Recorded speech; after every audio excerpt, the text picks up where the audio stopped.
ফোনে এই মেহেদিটা দেখে আমি নিজের হাতে করতে গিয়ে দেখো কি অবস্থা করেছি হাতটা। আমি আবার চলেছি একটা নিউ ব্লগ নিয়ে। তোমার সবাই কেমন আছো? আশা করি সব্বাই ভালো আছো। তো এখন আমি মানে ওই ওপরেরটা করে নিয়েছি কোনরকম করে। তারপরে এটা করতে গিয়ে আমি ওই একটা ঢাকনা নিয়েছি। ওটার মধ্যে টোপ দেয়া ছিল। আমি সেটা গোল করেছি কোনরকম করে গোলটা পুছলাম। আবার টোপ দিয়ে দিলাম। আবার এখন চেষ্টা করলাম। এই দেখো হাতের অবস্থা কি করেছি। মানে মানুষ অনেক কিছুই করতে পারে কিন্তু আমার মতো মেয়ে কিছুই করতে পারে না। শুধু যেটা দেখি ওটাই ড্রিম মানে স্বপ্ন হয়ে যায়। এটা দেখি তো এটা দেখে আমার স্বপ্ন যে আমি আজ এই হবো, কাল এই হবো। মানে যে যেটা ভাবে সবসময় বেশি সে মানে কিছুই করতে পারে না আধা আধুই কিছু করলে। তো তারপর গ্লিসারিন দিয়ে অনেক ওঠাবার চেষ্টা করলাম কিন্তু উঠলো না, হাতটা একদম বাজে হয়ে গেছে। তো ভাবলাম সাবান দিয়ে হয়তো উঠবে। তা আমি ভাবছি আবার গোটায় লেগে যাবে। তো আমি বললাম বাদ দিলাম।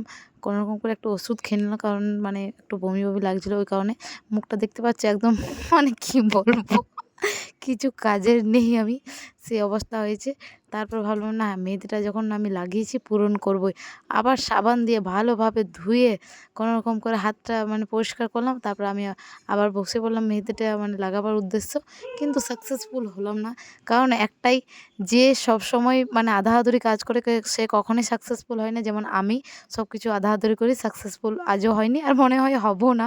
মিনি ব্লগটা এখান পর্যন্তই।